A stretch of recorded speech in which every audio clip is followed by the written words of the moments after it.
Assalamualaikum warahmatullahi wabarakatuh. Salam sejahtera buat sahabat Kang Asep semua dimanapun berada. Perjumpaan kali ini kembali Kang Asep akan bercerita yang tentunya masih dalam kisah nyata. Cerita ini Kang Asep beri judul yaitu Pelet, karya Kang Asep Hidayat sendiri. Langsung saja ke bagian ceritanya.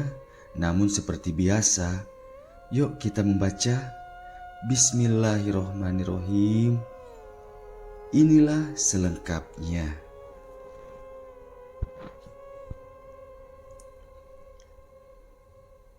Ben, jalan yuk.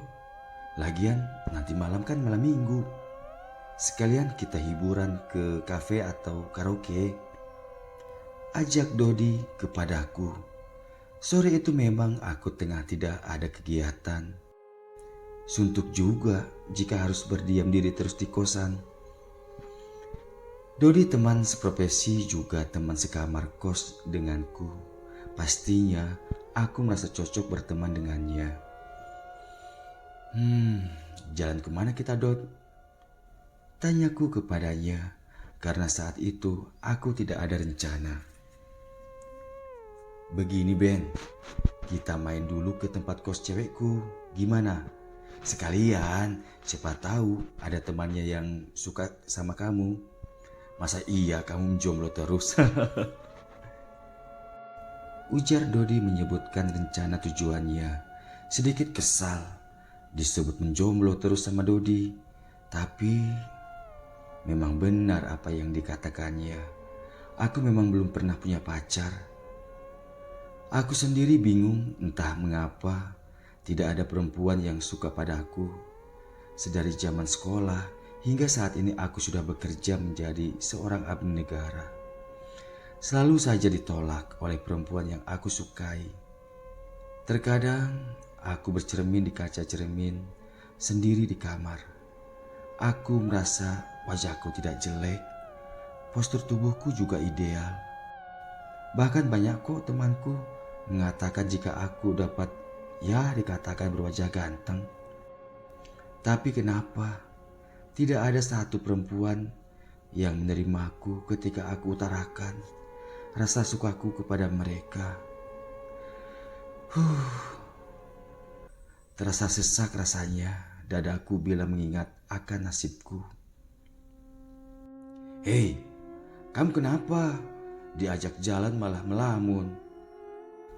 Tiba-tiba saja Dodi menepuk keningku.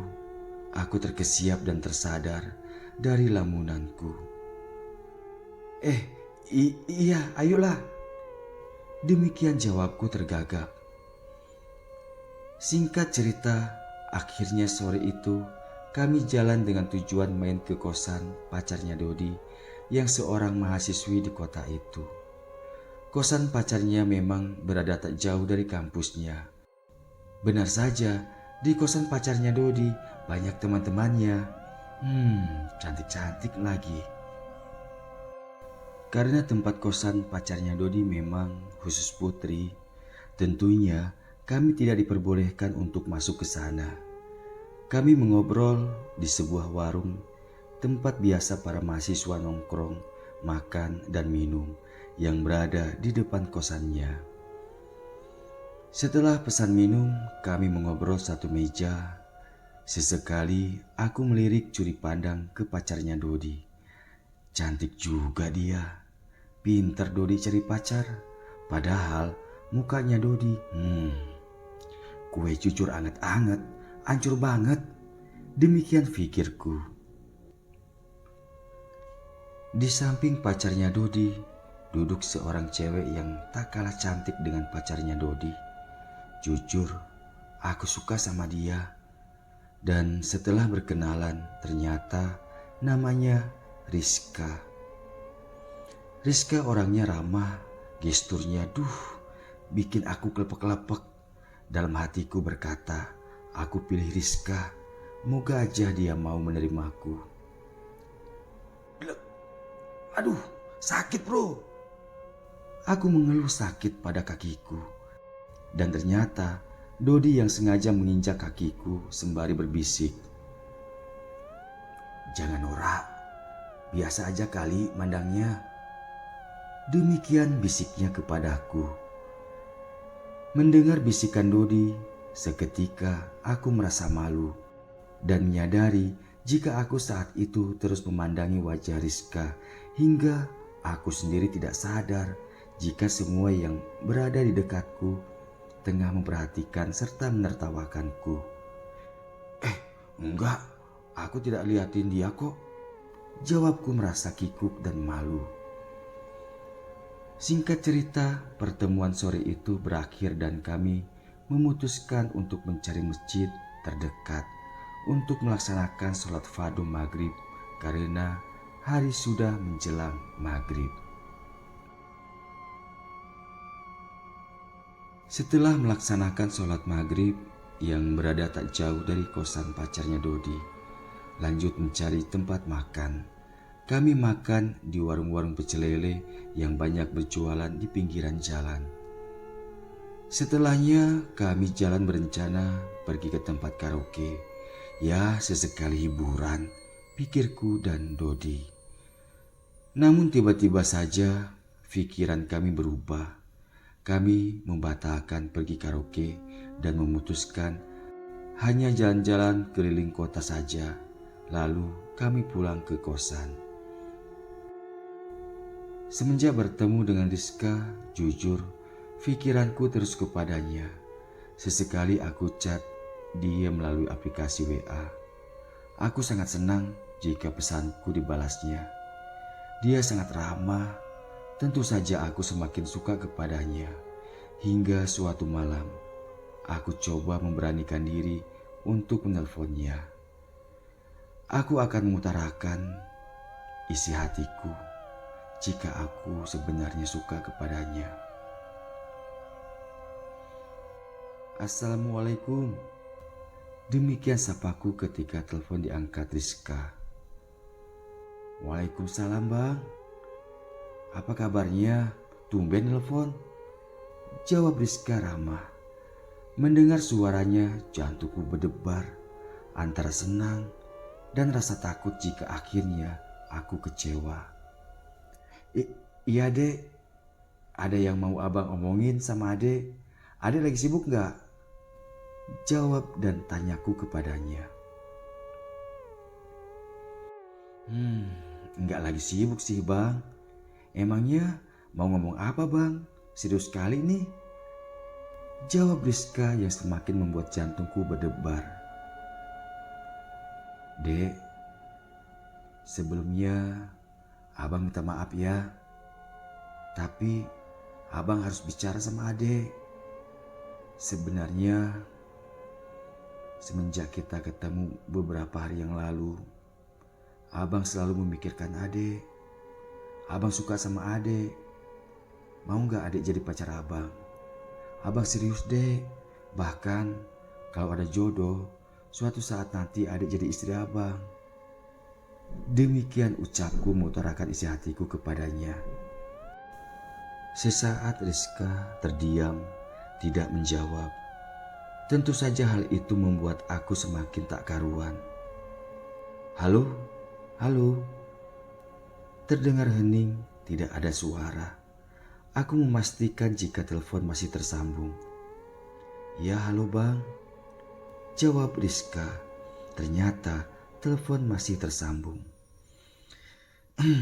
"Begini bang, sepertinya aku gak bisa bang. Jujur aku gak ada rasa sama abang. Aku gak bisa memaksakan perasaanku sama abang. Takutnya nanti abang kecewa jika aku menerima abang, sementara hatiku tidak suka. Entahlah suatu saat nanti. Jadi kita temenan aja ya bang, gak usah menjalin hubungan." Demikian jawab dari Rizka. Mendengar jawaban penolakan dari Rizka, seketika jantungku serasa berhenti berdetak. Tubuhku terasa lemas. Kembali aku rasakan kekecewaan yang begitu mendalam dalam hidupku. Ya Allah, seburuk inikah diriku di mata seorang perempuan? Ya udah, nggak apa-apa dek. Bener yang adik bilang, tidak bisa dipaksakan. Terima kasih ya dek, maaf sudah mengganggu. Dan lupakanlah pembicaraan kita malam ini. Demikian ucapku kepadanya dan telepon aku tutup. Sesaat aku termenung sendiri di kamar. Pikiranku jauh berkelana, entah kemana. Ada rasa sedih dan kecewa. Tapi entah kepada siapa aku kecewa. Keesokan harinya di kantor aku merasa kurang bergairah. Aku memilih untuk banyak diam. Aku berbicara seperlunya saja. Hingga selepas makan siang, aku duduk di kantin yang berada di area kantor, sembari minum kopi dan menyulut sebatang rokok. Tiba-tiba saja ponselku berdering. Dengan malas aku lihat ponselku yang berada di atas meja. Terlihat sebuah nomor dan nama. Ajis yang menelponku. Ajis adalah teman sekolahku ketika di SMP. Lalu aku raih ponsel dan aku angkat. Assalamualaikum Jis, apa cerita? Jawabku sedikit malas. Waalaikumsalam. Ai, ngapa engkau ni? Tak semangat betul suaranya. Ucap Ajis yang langsung nyerocos kepadaku. Ya, Ajis memang teman baikku, jadi dia faham betul bagaimana aku. Tak adalah Jis, apa hal engkau telepon aku Jis? Tanyaku kepadanya. Ai, tak boleh ke aku nelfon? Parah betul engkau ni. Bolehlah, tapi lama dah engkau tak telepon aku. Jadi rasa aneh je. Demikian ucapku sembari tertawa. Oh ya, engkau dah berapa anak? Tanyanya kepadaku yang tentunya membuat perasaanku sedikit terkejut. Jis, apa pula kau tanya anakku? Berbini pun belum? Tak ada betina yang nak sama aku. Jawabku merasa sedih. Engkau ni dari dulu asik ditolak je sama betina. Apa pasal ni? Ucap Ajis kepadaku. Panjang lebar kami bercerita melalui telepon yang pada akhirnya Ajis menawarkanku untuk berikhtiar melalui berobat yang biasa orang menyebutnya dengan membuka aura agar lawan jenis dapat tertarik kepadaku. Pada awalnya aku sempat ragu karena aku takut hal itu menyalahi dari aturan agama yang aku anut. Namun aku juga merasa sedih dan tersiksa batin karena aku merasa ada yang aneh pada diriku yang selalu saja ditolak oleh lawan jenis yang aku suka. Keesokannya aku mengajukan izin cuti beberapa hari ke pimpinan. Alhamdulillah izin cutiku diberikan. Aku berangkat seorang diri ke sebuah daerah yang tentunya aku sudah janjian dengan Ajis, temanku itu. 5 jam perjalanan, akhirnya tiba juga di daerah tersebut dan aku bertemu dengan Ajis. Setelah sedikit basa-basi serta melepas rindu yang dilanjutkan makan siang. Sembari makan siang, kami mengobrol. Ben, engkau tak usah terkejut ya dengan apa yang engkau lihat nanti jika kau ingin semua tercapai. Tapi ingat, kau gunakanlah dengan baik. Jangan pula kau bawa nakal. Tutur Ajis menjelaskan semua syarat serta berpesan agar tidak salah mempergunakan ilmunya. Sejenak aku termenung mendengar penjelasan Ajis. Bulu kuduku meremang mendengar segala aturan serta syarat dari ritual yang harus aku lakukan. Namun kembali terlintas dalam pikiranku saat-saat menyakitkan ketika aku ditolak oleh setiap perempuan. Semangatku kembali berkobar hingga dengan pasti aku menyetujuinya. Selepas waktu maghrib, aku dan Ajis berangkat ke tujuan, yaitu rumah seorang dukun sakti yang berada di area hutan di daerah itu.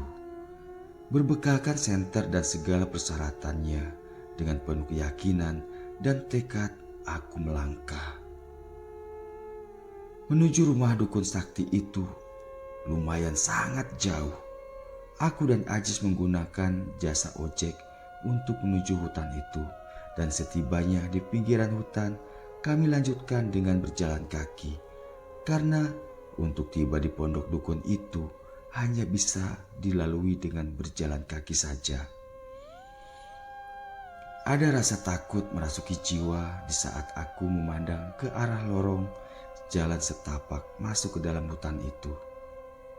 "Ayo Ben, jangan ragu," bisik Ajis kepadaku sembari menarik tangan kiriku agar segera melangkah. Iya Jis, kaulah duluan jalannya," jawabku sedikit gemetaran. Lalu kami mulai memasuki jalan setapak itu. Sungguh aku tidak berani melihat ke kanan dan ke kiri. Aku sangat ketakutan. Ditambah lagi aku merasa di sekeliling perjalananku seakan beribu mata tengah memperhatikanku.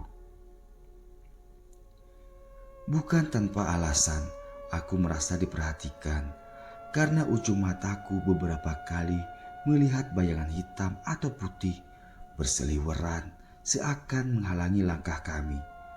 Belum lagi suara gemerisik seperti langkah dari samping kiri dan kanan di balik semak belukar. Demikian pula suara-suara geraman, bisikan tak jelas. Ajis yang berjalan di hadapanku, dengan santai ia berjalan, seakan ia tidak melihat atau mendengar semua yang berada di sekelilingnya. Hingga langkah kami berhadapan dengan sebuah bukit yang tidaklah terlalu tinggi, dengan pepohonan sangat besar dan tinggi menjulang. Ada 2 pohon yang membuat perhatianku tertuju dan fokus pada kedua pohon itu. Pohon itu tidak berbeda dengan pohon lainnya, hanya saja kedua pohon itu berdiri kokoh berdampingan, berjarak kira-kira 3 meter. Pohon itu besar namun tidak terlalu tinggi. Daunnya sangat rimbun sehingga membentuk gapura laksana gerbang gaib. Sejenak Ajis berhenti dan mematung di depan kedua pohon tersebut. Mulutnya kumat kamit seperti tengah membaca sesuatu yang tentunya hanya Ajis yang tahu apa yang ia baca. Lalu ia kembali melangkah sembari berbisik pelan kepadaku. "Ayo Ben, kau sudah ditunggu." Demikian bisiknya. Aku tidak menjawab, hanya diam dan terus mengikuti dari belakangnya. Kami melangkah dan tentunya harus melewati kedua pohon itu. Ketika berada di bawah kedua pohon itu, hawanya sangat dingin. Ada bau yang entah bau apa. Aduh, tiba-tiba saja ketika melintas di bawah pohon itu, wajahku menabrak sesuatu yang lembut dan terasa lengket, seperti aku tengah menabrak sarang laba-laba. Aku usap wajahku dengan tangan kiri karena tangan kanan memegang senter yang tidak aku hidupkan. Jantungku semakin berdegup kencang karena sarang laba-laba itu terasa panjang dan kuat. Tidak semestinya jaring laba-laba itu kan mudah putus. Aku hidupkan senter dan kuarahkan cahayanya ke jaring laba-laba yang tengah aku pegang. Astagfirullah, apa ini? Demikian hatiku berkata, sembari terus aku ikuti alur benda halus yang tengah aku pegang oleh cahaya senter yang bentuknya seperti rambut manusia yang telah berwarna putih. Hingga astagfirullahaladzim, hanya kata itu yang dapat terucap dari mulutku. Tubuhku lemas dan ambruk di bawah pohon itu. Karena saat itu aku melihat tepat di atas dahan yang paling bawah sesosok perempuan sangat tua tengah duduk memperhatikanku, dan yang aku kira jaring laba-laba itu ternyata rambutnya sangat panjang hingga mengenai wajahku. Mendengar teriakanku, Ajis yang terus berjalan seketika membalikkan badannya dan langsung berlari menghampiriku. Anehnya Ajis tidak bertanya aku kenapa. Ia hanya meraih tangan kananku dan berusaha menarik tubuhku untuk kembali berjalan. Singkat cerita, akhirnya kami tiba di sebuah pondok reot, tepat di atas bukit itu, dengan di sekelilingnya pepohonan besar dan tinggi, serta akar-akar pepohonan yang menjuntai laksana ular-ular piton siap menerkam siapa saja yang mendekat. Bentuk pondok itu panggung yang lumayan tinggi, gelap, seakan tidak berpenghuni. Ajis terus memegang tanganku dan melangkah mendekati pondok itu. Lalu aku diperintahkan untuk menaiki tangga masuk pondok itu terlebih dahulu. Tentu saja aku menolak, namun Ajis seperti berubah sikapnya menjadi sosok yang tegas hingga aku tidak berani untuk membantah ucapannya. "Ayo cepat naik," ucapnya kepadaku. Dengan lutut terasa gemetaran, aku mulai menaiki anak tangga yang terbuat dari kayu bulat seukuran tangan orang dewasa. Di teras pondok itu, tepat di depan pintu, Ajis mengetuk dan memanggil pemiliknya. "Nek, aku datang membawa temanku. Dia meminta bantuan sama nenek." Demikian ucapnya. Tak menunggu lama, terdengar suara jawaban seseorang dari dalam. Suaranya serak, sungguh membuat sekujur tubuhku meremang. Serasa aku ingin balik kanan dan terjun untuk kabur. Namun tangan Ajis menggenggam erat tangan kananku. "Masuklah, pintu tidak aku kunci." Demikian suara dari dalam menyuruh kami untuk masuk. Ajis membuka pintu dengan perlahan. Kedua mataku langsung tertuju ke dalam pondok reot itu. Aku tidak dapat melihat dengan jelas karena hanya remang cahaya pelita kecil saja. Tercium aroma kemenyan menyeruak di rongga hidungku, membuat kepalaku seketika terasa sangat pusing. Akhirnya kami berada di dalam pondok itu, duduk bersila. Tiba-tiba saja, "Sedap betul budak nih. Pandai engkau bawa untukku, Jis." Terdengar lagi suara serak tadi. Seketika kedua mataku tertuju ke sumber suara itu. Dek, jantungku kembali serasa berhenti berdetak. Di saat kedua mataku tertuju ke sudut gubuk yang gelap itu, perlahan seseorang beringsut maju ke bagian tengah ruang itu, di mana terdapat sebuah pelita serta dupa yang terus mengepulkan asap menyan yang terbakar. Seorang nenek-nenek sangat tua, berambut panjang dan putih dibiarkan tergerai begitu saja di lantai. nenek itu tidak menggunakan pakaian sama sekali. Hingga maaf, bagian dadanya menjuntai begitu saja hingga mengenai kedua pahanya yang tengah bersila. Tubuhnya kurus kering, mulutnya tersenyum kepadaku. Ya Tuhan, bagiku itu bukan senyuman, melainkan seringaian. Memandang wajah nenek seram itu, aku merasa tidak asing. Tapi di mana ya aku pernah melihatnya? Sementara di tengah pikiranku berkecamuk, tak henti pula sang nenek seram itu tertawa kecil. Walau saat itu tidak ada yang lucu. Tiba-tiba saja sekujur tubuhku kembali meremang. Astagfirullah. Aku baru ingat. Ya, nenek seram yang saat ini berada di hadapanku, dialah sosok yang telah membuat aku ketakutan ketika di bawah pohon itu. Tak salah lagi, demikian pikirku berkecamuk.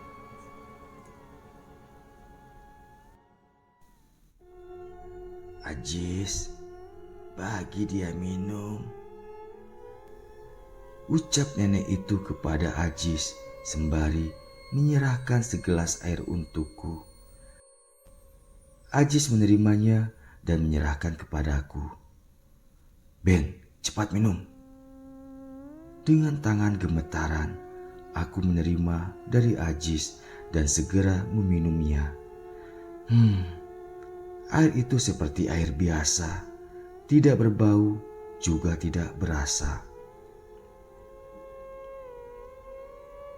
Setelah meminum air itu, ada sesuatu yang aneh terjadi pada diriku. Aku merasa lebih rileks, bahkan tenang. Tak ada rasa takut atau aneh lagi melihat sosok nenek menyeramkan yang berada di hadapanku saat itu. Dalam waktu singkat, dengan santai pula, aku berkomunikasi dengan nenek itu. Engkau dah yakin nak ilmu ini? Engkau dah faham syarat apa? Demikian pertanyaan nenek itu kepadaku. Iya sayang. Jawabku pasti. Sesaat aku berucap, sempat hatiku terkejut. Apa yang telah aku ucapkan? Aku menyebutnya sayang.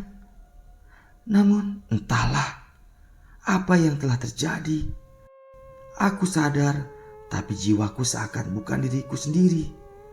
Hatiku berontak, namun tak kuasa. Akhirnya aku pasrah dan mengikuti apa yang akan terjadi. Kalau engkau udah siap, lakukanlah syarat pertamanya. Kembali nenek itu berkata, memerintahkan agar aku mulai melaksanakan ritual. Nenek itu merebahkan diri di lantai papan usang pondok itu. Kedua pahanya terbuka layaknya wanita hendak melahirkan. Lalu dengan santai aku mendekatinya. Dengan segera aku melepaskan semua pakaian yang melekat pada tubuhku. Saat itu, entah apa yang telah merasuki jiwaku. Tiba-tiba saja hasrat birahiku begitu menggebu. Bagai singa lapar, dengan buas aku menyetubuhi nenek seram itu. Parahnya lagi, aku sangat menikmati permainan gila itu. Seakan aku tengah berhubungan dengan pasangan yang indah mempesona. Seakan ia kekasihku. Jujur aku melepas keperjakaan saat itu dengan nenek menyeramkan. Aku terkapar. Aku terkapar di lantai papan yang tak beralaskan apapun. Nafasku masih memburu layaknya selesai mendaki gunung yang tinggi. Dengan posisi masih tanpa pakaian, tiba-tiba sang nenek menyemburkan air ke bagian tubuhku sembari meracau tak jelas. mungkin merapalkan mantra. Terkena semburan air itu, seketika aku tersadar. Aku segera bangkit dan kembali menggunakan pakaianku. Engkau dah dapatkan apa yang engkau inginkan. Tapi jika engkau mau lebih bagus lagi, ada ritual yang kedua. Demikian ucapnya sembari tersenyum puas kepadaku, yang jika saat ini aku mengingatnya, membuat aku merinding, bahkan terasa mual mau muntah karena sangat menjijikkan. Apa itu ritualnya, Nek? Tanyaku dengan penuh semangat. Saat itu entah sugesti atau kekuatan apa, jiwaku terasa kuat dan penuh semangat tanpa ada keraguan. Ritual meminum darah anjing hitam. Sekarang turunlah, di bawah pondok ini ada anak anjing hitam. Sembelih dan minumlah darahnya. Maka ilmu peletmu sempurna. Demikian ucapnya menjelaskan kepadaku. Mendengar syarat ritual itu, jantungku berdetak hebat. Hatiku berpikir, sudah cukup aku melakukan dosa ini. Aku tidak mau menambah lagi. Kalau engkau tidak mau ya sudah. Ini sudah cukup. Tiba-tiba saja nenek itu berkata, seakan ia dapat mendengar perkataan di hatiku. Singkat cerita, setelah semua tujuan selesai, aku kembali ke kota di mana aku bekerja. Aku menjalani hidup penuh semangat. Percaya diriku sangat tinggi, bahkan menggebu-gebu. Bagaimana tidak, baru saja aku tiba di kosan, pikiranku teringat Rizka, dan baru saja aku melepas pakaian hendak mandi. Tiba-tiba saja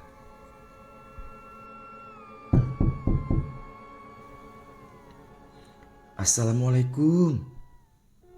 Terdengar suara seseorang mengetuk pintu dan mengucapkan salam di kamar kosku. Dan suara itu suara perempuan. Dengan menggunakan selai handuk, aku membuka pintu kamar. Rizka, ada apa dek? Kok tiba-tiba saja ke sini? Aku tergagap karena sungguh aku merasa terkejut. Di hadapanku saat itu Rizka tengah berdiri. Enggak ada apa-apa bang, aku cuma kangen abang saja. Jawabnya santai sembari masuk ke dalam kamarku dan duduk di tepi ranjang. Aku bingung dan merasa takut karena ada seorang perempuan masuk ke dalam kamar. Entah siapa yang memulai. Kami dirasuki setan yang akhirnya kami melakukan perbuatan dosa besar. Astagfirullah. Ampunilah dosaku ya Allah. Sejak saat itu perbuatanku semakin parah. Aku menjadi sosok laki-laki yang liar, bahkan dapat dikatakan bejat. Aku berkelana dalam nafsu setan. Entah sudah berapa banyak aku melakukan dosa itu. Hingga akhirnya aku bertemu dengan seorang gadis cantik yang membuat hatiku luluh. Seakan ilmu pelet yang aku miliki tidak berlaku padanya. Semakin aku berusaha mengejarnya, semakin sulit pula aku untuk mendapatkannya. Aku penasaran, bahkan aku merasa gila karena pikiranku terus memikirkannya. Namun sepertinya aku takkan pernah bisa untuk mendapatkan gadis cantik itu. Suatu malam aku memutuskan untuk tidak keluar dari kosan, walau hanya untuk mencari makan. Selepas sholat fardu maghrib, aku tak beranjak dari sejadah. Aku membaca Al-Quran, aku sholat tobat dan berzikir. Aku bersujud menangis memohon ampun kepada Allah, Sang Maha Pengampun. Aku sangat hina, aku sangat kotor. Entah sudah berapa kali aku melaksanakan sholat tobat. Entah sudah berapa lembar aku membaca Al-Quran. Hingga aku sempat memohon dalam doaku kepadanya. Ya Allah, ya Maha Pengampun, ampunilah segala dosa-dosaku. Terimalah tobatku.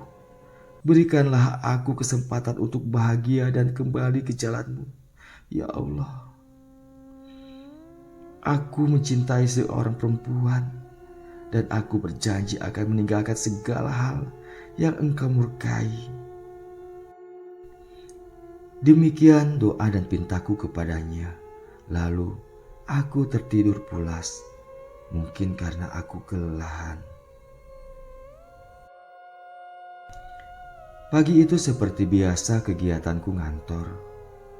Di kantor tubuhku terasa lemah, tak bersemangat. Aku memilih berdiam diri di masjid yang ada di area kantor, membaca Al-Quran hingga selepas waktu sholat fardu zuhur. Aku masih duduk di masjid membaca Al-Quran. Tiba-tiba saja, Bang Beni, ada seseorang memanggil dari belakangku. Perlahan, aku palingkan muka, memandang ke sumber suara. Seketika jantungku berdebar hebat, tubuhku gemetaran. Nia, ucapku bergetar. Ya, di dekatku saat itu ada Nia, perempuan yang selama ini aku suka dan aku cinta. Perempuan yang benar-benar membuat aku menyesali segala dosa yang telah aku lakukan selama ini. Ada apa, Dek? Tanyaku kepadanya. Setelah sedikit aku dapat menguasai diri. Bang, teruslah bertobat ya pada Allah. Jika abang benar-benar bertobat, jangan karena aku dan jangan pikirkan aku. Aku akan menunggu hingga abang benar-benar kembali ke jalan Allah. Demikian ucapnya kepadaku. Mendengar ucapannya, jujur aku merasa hina. Aku merasa jijik dengan diriku. Namun di sisi lain, aku merasa bagai disiram air yang sangat menyejukkan jiwaku. Tanpa terasa butiran bening mulai menetes dan mengalir di pipiku. Aku menangis di hadapan Nia. Aku tidak menjawab ucapannya. Aku hanya mengangguk serta mengucapkan banyak terima kasih kepadanya. Terima kasih ya, Dek. Kamu sudah mengerti abang. Beri kesempatan buat abang bertobat dan memperbaiki diri ya. Demikian ucapku. Iya bang, ya semangat ya. Jawabnya singkat sembari tersenyum dan beranjak meninggalkan aku sendiri di dalam masjid itu.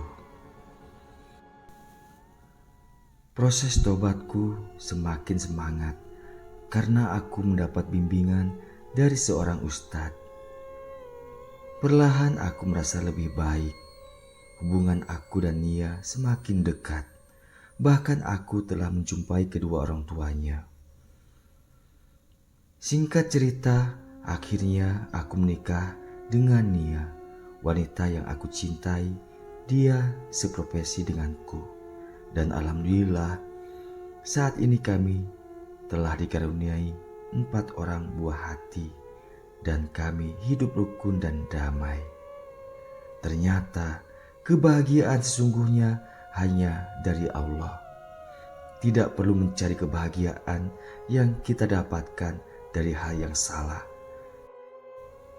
Karena sesungguhnya justru itu yang akan menghancurkan hidup kita, bahkan menjerumuskan kita ke dalam kehinaan di dunia maupun kelak di akhirat. selesai. Demikian akhir dari kisah ini.